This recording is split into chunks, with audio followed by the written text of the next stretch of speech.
हरे राम राम राम हरे हरे, हरे राम राम राम हरे हरे, हरे कृष्ण कृष्ण कृष्ण हरे हरे, हरे कृष्ण कृष्ण कृष्ण हरे हरे, हरे राम राम राम हरे हरे, हरे राम राम हरे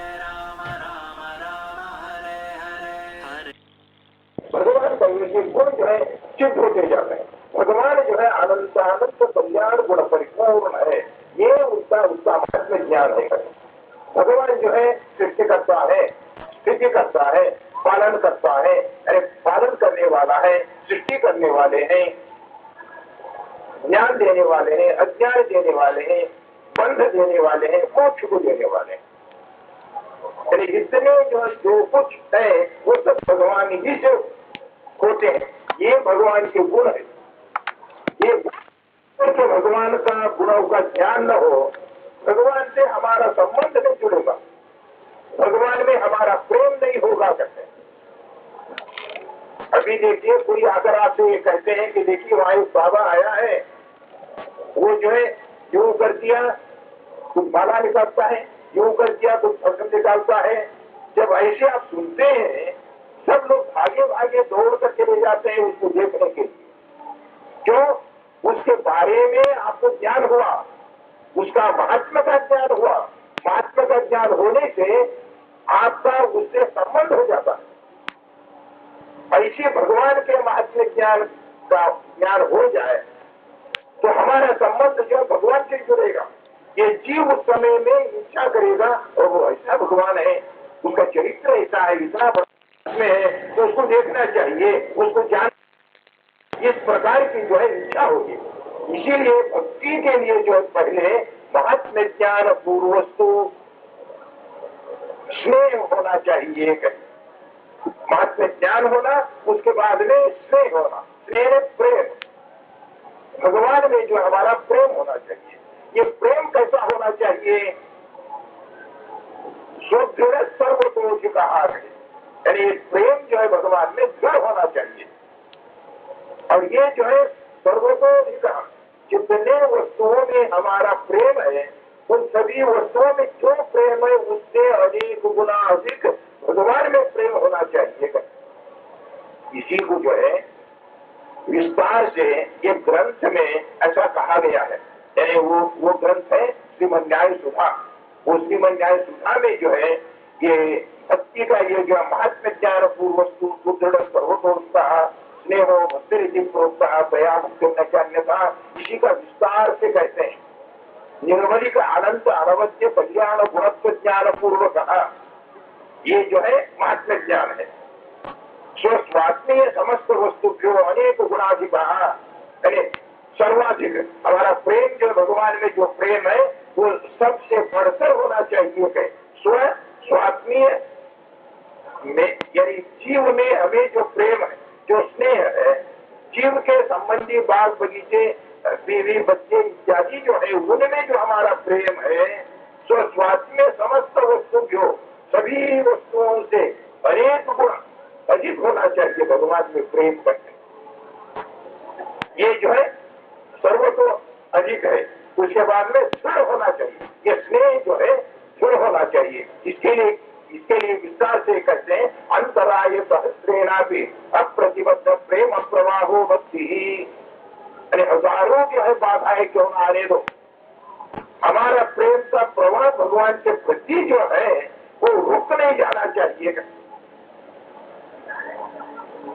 यही जो है, हम कल ही आपसे बताए थे, एक दिया में तेल डालते हैं, बत्ती डालते हैं, उसको जलाते हैं, तो बत्ती के अंदर तेल जैसे निरंतर बहते रहता है।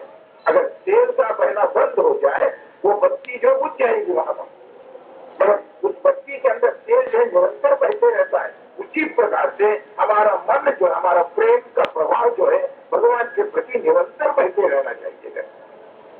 इसी का नाम भक्ति है। देखिए भक्ति और कोई चीज वस्तु नहीं है, प्रेम है। कैसा प्रेम होना चाहिए? महात्म ज्ञान पूर्वक प्रेम होना चाहिए। केवल प्रेम हो तो नहीं, वो भक्ति नहीं है। केवल ज्ञान है तो भी भक्ति नहीं है, ज्ञान पूर्वक स्नेह होना चाहिए, वही भक्ति है। यानी महात्म्य ज्ञान प्लस स्नेह इक्वल्स टू भक्ति। अगर इन दोनों में से कोई एक नहीं है तो वो भक्ति नहीं है, दोनों मिलना चाहिए। इसीलिए हम कल कहे थे कि ये भागवत में जो है श्री कृष्ण भगवान इसको बताते हैं, यशोदा जो है कृष्ण भगवान को रस्सी से बांधने के प्रयत्न करते हैं, ये बहुत नटखट है, तो इत्यादि चोरी करता है करके इसको बांध कर रखेंगे करके जितने भी रस्सी लाते हैं उसमें 2 उंगल कम पड़ते जाते हैं। अब एक रस्सी उसको जोड़े, जब बांधने जाते हैं तो फिर 2 उंगल कम पड़े, फिर अब एक रस्सी लाए तो फिर वही 2 उंगल कम पड़ेगा। तो ये 3 में से कहते हैं ज्ञान, स्नेह, वैराग्य। 3 में से एक है स्नेह, एक है यशोदा में, वैराग्य नहीं, ज्ञान नहीं। ये बतलाने के लिए जो है भगवान जो है ये बतलाना चाहते हैं कि देखो यशोदा तुम में जो है ज्ञान नहीं है और वैराग्य नहीं है। कहीं ज्ञान क्यों नहीं है? श्री कृष्ण भगवान को रस्सी से बांधने के लिए जाते हैं। क्या भगवान को कोई बांध कर रख सकता है? भगवान का विश्वरूप है, महतो नहीं ज्ञान, अणो नहीं ज्ञान। भगवान का स्वरूप जो है दोनों से भी अणु है। भगवान का रूप जो है महत से भी महत्व है। ये जो ब्रह्मांड है, 14 लोगों का जो ब्रह्मांड है, भगवान जो ब्रह्मांड के बाहर भी व्याप्त है। जीव जो अणु है, जीव के अंदर भी भगवान व्याप्त है। तो भगवान जो अणु से भी अणु है, महत से भी महत है। ये ज्ञान जो है ये जो लागू नहीं, इसको बताने के लिए भगवान जो है तो ही उनको कम करते गए। ये यानी ज्ञान की कमी थी। दूसरा जो है वैराग्य, यानी मेरे दही के हड्डी को फोड़ देता है, मक्खन के हड्डी फोड़ देता है, यानी उससे वैराग्य नहीं था। जब कभी के कृष्ण जो है यशोदा के गोद में खेलते हुए रहता है, उधर दूध जब उबलने लगा तो कृष्ण को नीचे पटक कर जो है वो दूध को उतारने के लिए भागती थी। यानी विषय वैराग्य नहीं है करके। केवल जो है स्नेह है, कृष्ण में ये मेरा बच्चा है, मेरा बालक है, ऐसा प्रेम था, केवल प्रेम था, वो भक्ति नहीं है करके। महात्म्य ज्ञान के साथ प्रेम होना चाहिए, वही भक्ति है। केवल महात्म्य ज्ञान है तो भी भक्ति नहीं, केवल स्नेह है तो भी भक्ति नहीं, ये दोनों मिलकर होना चाहिए कहते। इसलिए महात्म्य ज्ञान पूर्वक सुदृढ़ सर्वोदो जीव स्नेहो भक्ति रीति प्रोक्ता दया मुक्ति न जानने पाने, ऐसे भक्ति के सिवाय मोक्ष नहीं है। केवल मूढ़ भक्ति से नहीं, केवल ज्ञान से मोक्ष नहीं, ज्ञान पूर्वक जो स्नेह है, जो प्रेम है, वही जो है मोक्ष का कारण है। अब जो हमने आपके सामने इतना बताया, देखिए कि भक्ति किसको कहते हैं, कहते भक्ति किसको कहते हैं। फिर हम कहते हैं देखिए महात्म्य ज्ञान प्लस स्नेह इक्वल्स टू भक्ति, ये दोनों होना चाहिए, महात्म्य ज्ञान और स्नेह। स्नेह कहो प्रेम कहो, अगर इनमें से 2 में से कोई एक नहीं है तो भक्ति नहीं है, दोनों मिलकर रहना चाहिए, वही भक्ति है। ये भक्ति जो है कहां से आती है? क्या इसका कोई ट्रेनिंग स्कूल है? क्या कोई ग्रंथ है जिसको पढ़ने से जो है हमें भक्ति हो जाती है? भक्ति कहां से आएगी? भक्ति जो है जीव के स्वरूप में है, कहते हैं भक्ति जीव के स्वरूप में है। जो सात्विक जीव है, जो मुक्त योगी जीव है, उसके स्वरूप में भक्ति है। जो तामस जीव है उसमें उसके जीव के स्वरूप में द्वेष है, द्वेष भरा रहता है। जैसा कि सात्विक जीवों में भगवान में भक्ति ही भरा रहेगा, ऐसी जो है तामस जीवों में जो है द्वेषी द्वेष भरा रहेगा। सदा वो तामस जीव जो भगवान में द्वेष करते रहेंगे, जो सात्विक जीव है वो भगवान में जो भक्ति करते रहेंगे। अब रह गया राजस जीव। राजस जीव जो है कभी भगवान में भक्ति भी करेगा, कभी द्वेष भी करेगा। एक दूसरा जो है, भगवान सर्वोत्तम है, इस ज्ञान में उसको संशय रहता है। नहीं, हम तो नहीं मानते। कई लोग कहते हैं, नहीं, हम कहते हैं कि देखो भगवान जो है उसको अपराध कहो, कृष्ण कहो, किसी नाम से जो है वो भगवान को कहो, भगवान जो है सर्वोत्तम है, उससे बढ़कर और कोई नहीं है। ऐसा कहने पर जो है वो मानते नहीं, उनको संशय होगा। नहीं, ऐसा नहीं है, वो वहां पर ऐसा कहते हैं, यहाँ पर ऐसा कहते हैं, क्या वो झूठ बोलते हैं? बोले संशय रहता है।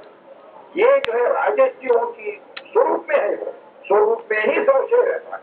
क्या नहीं तो राजस्वीय जो है भगवान को ऐसा समझते जैसा देश का एक राजा जो है, जैसे हम लोग हैं ऐसी राजा भी एक है। इस प्रकार के राजस्वीय जो है भगवान को समझता, तो ये जो है उसके स्वरूप में ही रहता है। आप कहेंगे कि जीव जो स्वरूप है, इसको आप कैसा कहते हैं, ये कहां पर है? ये 17वें अध्याय में जो है भगवान जो है स्पष्ट करते हैं। देखिए, इसको पढ़ेंगे तो मैं जो ये कह रहा हूं 17वें अध्याय को आप आरंभ से पढ़ेंगे, ये जो कह रहा हूं आपको ये स्पष्ट होगा। त्रिविधा भवति श्रद्धा देही नाम था स्वभाव जाने स्वरूप, उसके जीव के स्वरूप में ही है। यानी जीव अलग नहीं, जीव के स्वरूप में जो भक्ति है वो अलग नहीं। यहाँ पर श्रद्धा कर सकते हैं, श्रद्धा है आस्तिक बुद्धि, श्रद्धा कहते हैं आस्तिक बुद्धि। आस्तिक बुद्धि या श्रद्धा या भक्ति एक ही है। यानी ये एक प्रकार से पर्याय शब्द भी कह सकते हैं हम इसको। तो ये श्रद्धा जो है जीव के स्वरूप में ही है, कहते हैं। त्रिविधा भवति श्रद्धा देही नाम सा स्वभाव स्वरूपभूत है ये। यानी जीवों की श्रद्धा जो है 3 प्रकार की है। देखिए, जीवों में जो श्रद्धा है वो 3 प्रकार का है। सात्विकी राजसी चैव तामसी चेताम सुनो। हम किसी पुस्तक लेकर आपको सुना रहा हूँ, कहीं अगर वैसी मैं सुना देता आप समझेंगे कि ये जो कहीं कहीं का कुछ बोल दे रहे हैं करके, ये नहीं, वो पुस्तक में है, ये गीता पुस्तक में 17वें अध्याय में है। ये आरंभ के ही श्लोक है। ये सात्विक श्रद्धा, राजस श्रद्धा, ताम श्रद्धा कहते। सत्वानुरूपा सर्वस्य श्रद्धा भवति भारत। सत्वानुरूप है जीव स्वरूप, जीव का स्वरूप जैसा है उसकी श्रद्धा भी वैसी ही है।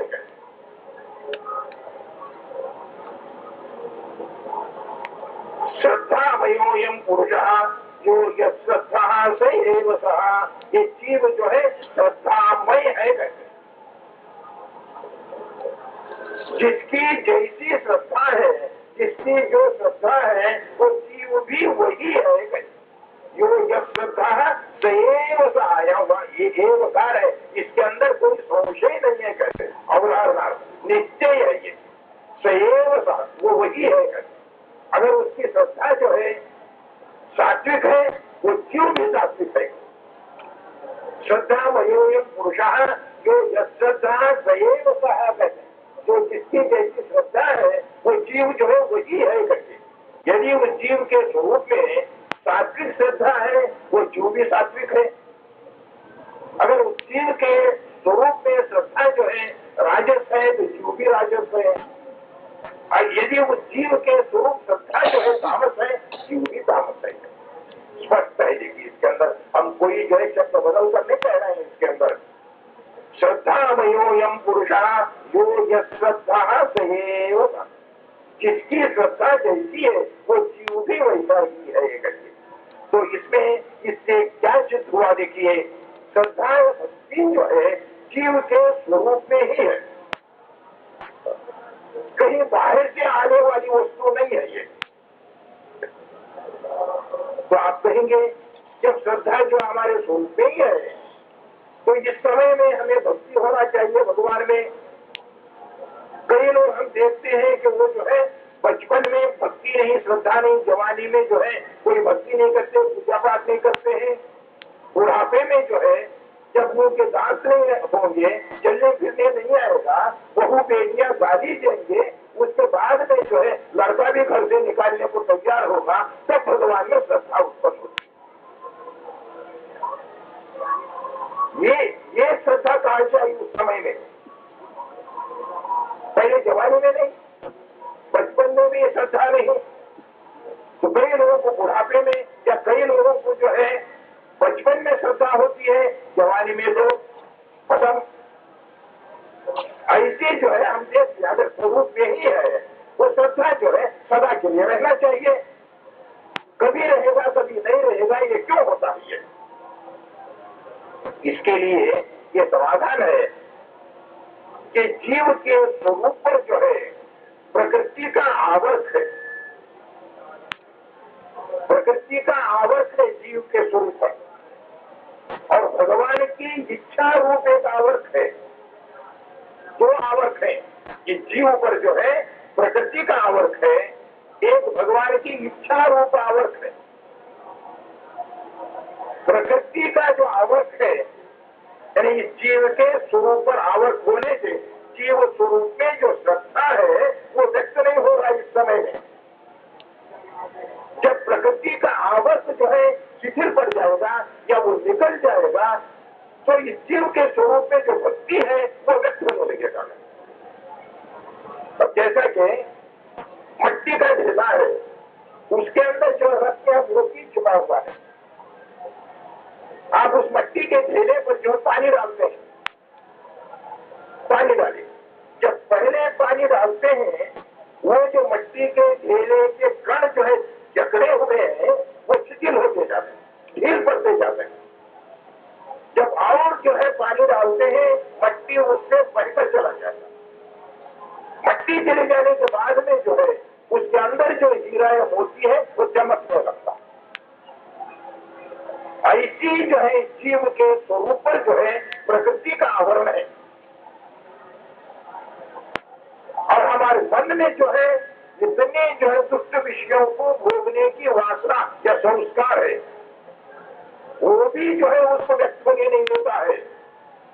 हमने दुष्कर्म किए हैं, दुष्कर्म के संस्कार जो है मन के अंदर है, वो भी भक्ति को व्यक्त होने नहीं देते।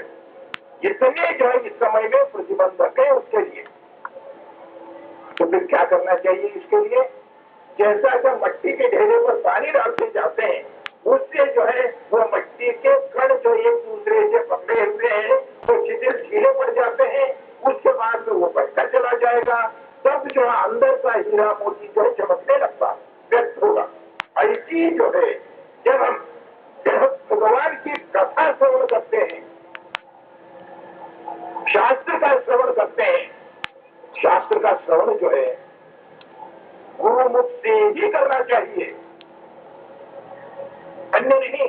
आप घर में सोफा सेट पर बैठकर, कुर्सी पर बैठकर, टीवी रेडियो लगाकर आप सलाह का लिखा हुआ एक गीता है, हम तो हमेशा गीता पढ़ते ही रहते हैं, कोई ये नहीं। तद्विधि प्रणिपातेन परिप्रश्नेन सेवया उपदेक्षन्ते ज्ञानम ज्ञानिनः तत्वदर्शिनः। तद्विधि यानी जो भगवान का विषय का तत्व ज्ञान है उसको जानो करता है। कैसा? तद्विधि प्रणिपातेन, गुरु के पास जाकर जो है दंडवत प्रणाम करो। प्रणिपातेन परिप्रश्नेन, जब गुरु जो है आपको समझाते रहते हैं, जहां कहीं आपको समझ में नहीं आया बार बार जो प्रश्न करते रहना चाहिए।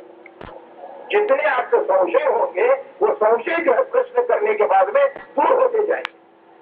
परिप्रश्नेन सेवया करते हैं, ये जो है आखिर में रखे हैं इसको, ये जो है इंपॉर्टेंट है। ये जब तक के गुरु की सेवा नहीं करेंगे गुरु प्रसन्न नहीं होंगे। गुरु प्रसन्न होकर जो ज्ञान देते हैं वो अच्छे ज्ञान होगा। गुरु यदि प्रसन्न नहीं होते हैं तो ज्ञान कभी उत्पन्न नहीं होगा। गुरु प्रसन्न होकर जो है वो भी इतना ही नहीं, शास्त्र के अंदर जितने की टीका जितने आपके पास ग्रंथ रहेंगे उसके अतिरिक्त जो है गुरु परंपरा से वो अच्छा आया रहता है। जब हमारे गुरु जी पढ़ाते हैं उस समय कहते हैं देखो इसके यहाँ पर इस शब्द का अर्थ, हमारे गुरु जी जो इस प्रकार से कहते थे, इसके अंदर ऐसा रहस्य है करके कहते हैं। वो जो आपको टीका टिप्पणी में कोई ग्रंथ में नहीं मिलता है, परंपरा से आया रहता है। वो गुरु जो है ऐसे रहस्य अर्थ को जो है उस समय कहेंगे जब वो संतुष्ट होते हमारी सेवा से। तो इसीलिए हम जो ग्रंथ का श्रवण करते हैं वो श्रवण जो है गुरुमुख से ही होना चाहिए। आप कहेंगे गुरुमुख से ही श्रवण करने से ज्ञान होता है कहते हैं कि विदेश में रहने वाले जो है, आप जानते हैं इससे पहले जो है संस्कृत तो डिग्री जर्मनी की थी। भारत देश वाले जर्मनी जाकर संस्कृत पढ़कर आते थे, डिग्री वहां से लाते थे, तो यहाँ पर यूनिवर्सिटी में वो प्रोफेसर बनता था। तो उनको जो है ये संस्कृत का ज्ञान, वेद जो है अब भी बर्लिन के लाइब्रेरी में वेद है आपके।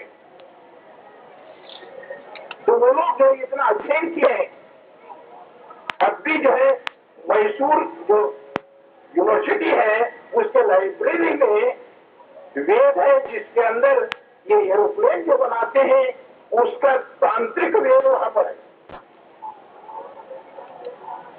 विदेश वाले जो है भारत देश के सभी जो है वेद ले जाकर वो इसको सीखे करते।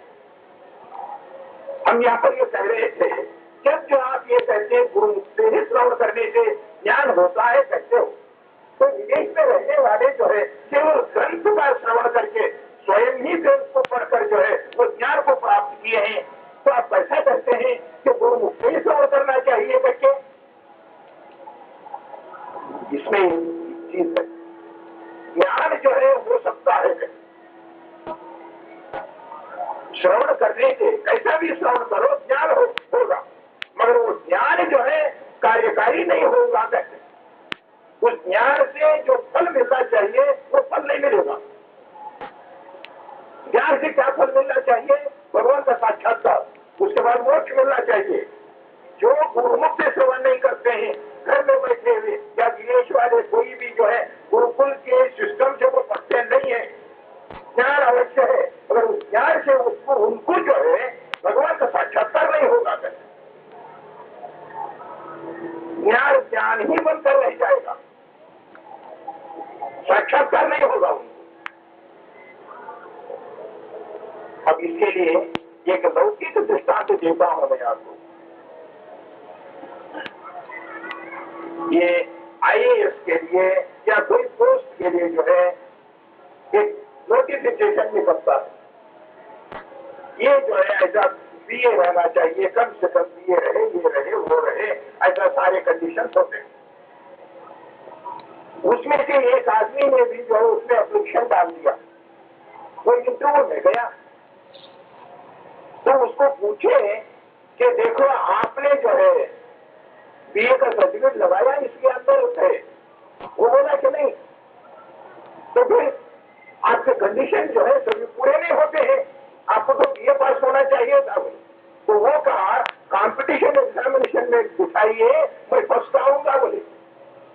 आईएएस के विद्यार्थी को जो कोशिश करते हैं वो 10वीं पास किया है, उसके हाथ में पढ़कर जो है वो लोग आईएएस हो रहे हैं। तो क्या जो है उस समय में वो इंटरव्यू बोर्ड जो उसको सिलेक्ट करेगी, जिसके पास बीए का सर्टिफिकेट नहीं है, वो कहता है कि परीक्षा दो। वो एमए के विद्यार्थियों को मैं पढ़ाता हूं बोले, मैं स्कूल नहीं गया। ऐसे कोचिंग क्लासेस हैं जो केवल 10वीं पास किए हैं, वो एमए क्लासेस को पढ़ा रहे हैं। तो क्या उनको एमए का सर्टिफिकेट देंगे आप उनको? तो क्यों उसको जो ये इंटरव्यू का बोर्ड जो है उसको क्यों स्वीकार नहीं करती है? क्रम से नहीं आए हो, तुम विद्वान होगी, मगर ये यूनिवर्सिटी के द्वारा एक सर्टिफिकेट लेना चाहिए था, तुमने नहीं लिया है, इसलिए जाओ। तुम्हारी विद्वत्ता कितना भी क्यों न हो वो मान्य नहीं है। ऐसी जो है वो कितना भी जो है ग्रंथ को पढ़कर विद्या क्यों न प्राप्त करे, मगर भगवान कहते हैं कि तुम जो क्रम से नहीं आए हो मेरा दर्शन नहीं होगा। क्रम से हो, गुरुकुल वास करो, गुरुमुख से श्रवण करो, गुरु की सेवा करो, तब जो उसके बाद में जो ज्ञान प्राप्त होगा वही ज्ञान जो भगवान के साक्षात्कार के लिए कारण बनेगा। अगर ऐसा नहीं है, आज भी जो है केवल कंपटीशन में जो आ गया उसको जो है सेलेक्ट करना पड़ेगा आपको, बीए की देखने की आवश्यकता नहीं है। तो ऐसा नहीं है, उसको जो क्रम से आना चाहिए कहते हैं, आपने क्रम का उल्लंघन किया है, इसलिए भगवान कहते हैं कि मैं आपको दर्शन नहीं दूंगा। ये इतना ही नहीं, और दूसरी जगह पर भगवान कहते हैं, देखिए, मच्चित्त मद्गत प्राणाः बोधयन्त परस्परम कथयन्त च मां नित्यं तुष्यन्ति च रमन्ति च। यानी जो मच्चित्ता मद्गत प्राणाः, यानी जो सदा मन को मेरे में ही रखते हैं, मुझ में ही मन लगा हुआ है। मद्गत प्राणाः यानी मुझे, प्राण यानी ज्ञान चेष्टा यानी कर्म, यानी वो जो है मुझे ही संतुष्ट करने के लिए कर्म करते हैं। मच्चित्ता मद्गत प्राणाः बोधयन्त परस्परम, जब कभी जो है दो भक्त मिलते हैं तो भगवान के विषय में ही चर्चा करते हैं। कथयन्त च मां नित्यं तुष्यन्ति च रमन्ति च, और हमेशा जो है मेरे ही बारे में वो कहते ही रहते हैं, मेरे कथा ही वो कहते रहते हैं, उसी में रमन्ति, उसी में वो संतुष्ट है, उसी में भगवान के कथा कहने में ही उनको जो है संतोष है, आनंद है। देशाद नित्याभियुक्तानां योगक्षेमं गम्यं कहता, वहां पर दूसरी जगह कहते हैं ऐसे जो भक्त हैं उनको जो है मैं उनका योगक्षेम में देखता हो सके, मगर इसी श्लोक के आगे ये कहते हैं बुद्धि एवं ददामितम येन माम उपयन्ति ते। उसके अंत में भगवान कहते हैं ऐसा जो भक्त है जो हमेशा मन को मुझ में रखा है, मुझे प्रीत्यर्थ के लिए सारे कर्म करता है, मेरी कथा ही कहते हुए वो संतुष्ट है, उसी में उसको आनंद है, ऐसे भक्त को मैं बुद्धि देता हूं। ददामितम बुद्धि योगम, इतना कहकर रुक जाना चाहिए था। ये नमाम उपयांति ते कहा उसके बाद में, मैं उसको बुद्धि देता हूं, इतना कह दिए तो पर्याप्त था। जो इस प्रकार से हमेशा मुझ में मन लगाया है, मेरा भजन करता है, मेरी कथा में उसको संतोष है, उसको मैं बुद्धि देता हूं, इतना कहने के पर्याप्त था। ये नमाम उपयांति ते कहा आगे, जिसके द्वारा वो मेरे पास आता है। ज्ञान देता हूं कह दिए तो पर्याप्त था, मगर कहते हैं कि ज्ञान देता हूं जिसके द्वारा वो मेरे पास आता है कहे। सभी ज्ञान जो है भगवान के पास ले जाने वाले नहीं है। भगवान ऐसा कहने से जो है मैं उसको वो ज्ञान देता हूं जिसके द्वारा वो मेरे पास आता है, ऐसा ज्ञान देता हूं जिसके द्वारा वो मेरे पास आता है। तो सभी ज्ञान जो है भगवान के पास ले जाने वाले नहीं है। अब जैसा देखिए, यहाँ से कोई जो है दिल्ली जाना चाहता है, वो आपसे पूछा कि बाबूजी कोई एक गाड़ी बताओ, भाई मुझे दिल्ली जाने का है। तो आप कहिए देखो मैं एक ऐसी गाड़ी बताता हूँ तो सीधा दिल्ली जाएगी। बोले जब स्टेशन जाकर पूछा, इलाहाबाद के सभी गाड़ियां जो है दिल्ली जा रहे हैं, सभी गाड़ियां दिल्ली जाने वाले हैं। आपका ये कहना व्यर्थ नहीं है मैं ऐसी गाड़ी में बिठाऊंगा जो सीधा दिल्ली चली जाती है करके। सभी गाड़ियां अगर दिल्ली जाते हैं तो ऐसी गाड़ी में बिठाता हूं, कहना व्यर्थ हो जाएगा। यदि सभी ज्ञान जो है भगवान के पास ले जाते हैं, भगवान श्री कृष्ण यहाँ कहते हैं मैं उसको वो ज्ञान देता हूं जिसके द्वारा मेरे पास आता है। यानी ऐसी गाड़ी में बिठाता हूं कि तुम जो है सीधा दिल्ली चले जाओगे। उसका ऐसा कहना उस समय ठीक होगा जबकि सभी गाड़ियां दिल्ली नहीं जाते हैं, सभी गाड़ियां डायरेक्ट दिल्ली नहीं जाते हैं। जब आप कहेंगे इसी गाड़ी में बिठाऊंगा आप सीधा दिल्ली चले जाएंगे तो वो सार्थक होगा। ऐसे भगवान जो यहाँ पर कहते हैं देखो ऐसे भक्त को जो है मैं बुद्धि देता हूँ, ये नाम उपाया दीजिए जिसके द्वारा वो मेरे पास आता है। इसलिए सभी ज्ञान जो है भगवान की प्राप्ति के लिए कारण नहीं बनता है। जो गुरुमुख से श्रवण करेगा, गुरु जो है प्रसन्न होकर जो है जिसको ज्ञान देता है उसी को ज्ञान उत्पन्न होगा कैसे। अब यहाँ पर जो इतने लोग बैठे हैं देखिए, ऐसा प्रवचन करना जो है निषेध है। ये गीता शास्त्र जो इतना रहस्यम हेतु गुह्यतरम, कृष्ण भगवान जो है जगह जगह पर गीता में कहता है आप गुह्यतर, जो गुह्य से भी गुह्य है, रहस्य से भी रहस्य। ऐसे जो है रहस्य को इस प्रकार से कहने से क्या मतलब, तो कृष्ण भगवान के विरोध नहीं होगा इससे। कृष्ण भगवान कहते हैं कि ये बड़ा रहस्य है, इसको आप पुंगा लगाकर जो है सड़क पे आने जाने वाले सब सुन रहे हैं, तो क्या भगवान जिससे रूठ नहीं जाएंगे? नहीं कहते। क्यों? हम जब कहते हैं, ये संकल्प करके बैठते हैं कि जो सजीव है उसी को ज्ञान हो, सजीव को उद्देश्य करके हम कहते हैं, तो इसीलिए सजीव को भी ज्ञान होगा, दुष्ट जीव को ज्ञान नहीं होगा। इसके लिए दृष्टांत देते हैं, चतुर्मुख ब्रह्मा जी थे, उसके पास जो है इंद्र भी गया, विरोचन भी गया। विरोचन दैत्य है, वो जो है ज्ञान का अधिकारी नहीं है, वो अयोग्य है, दैत्य है वो। ब्रह्मा जी देखे वो इंद्र भी आया है, ये भी आया है, तो पार्शियलिटी कैसा करेंगे? किसी को जो पास बुलाकर जो है उसको उपदेश करेंगे, किसी को दूर बिठाएंगे वो रूठ जाएगा। तो ब्रह्मा जी जो है दोनों को बिठाए, दोनों को बिठाकर जो है इंद्र को उद्देश्य करके उपदेश किए। विरोचन भी सुन रहा है उस समय में, विरोचन सुने वैसा इंद्र को उपदेश करते हैं, मगर जब ब्रह्मा जी के मन में क्या है, ज्ञान इंद्र को उत्पन्न हो, वेद को ज्ञान नहीं होना चाहिए।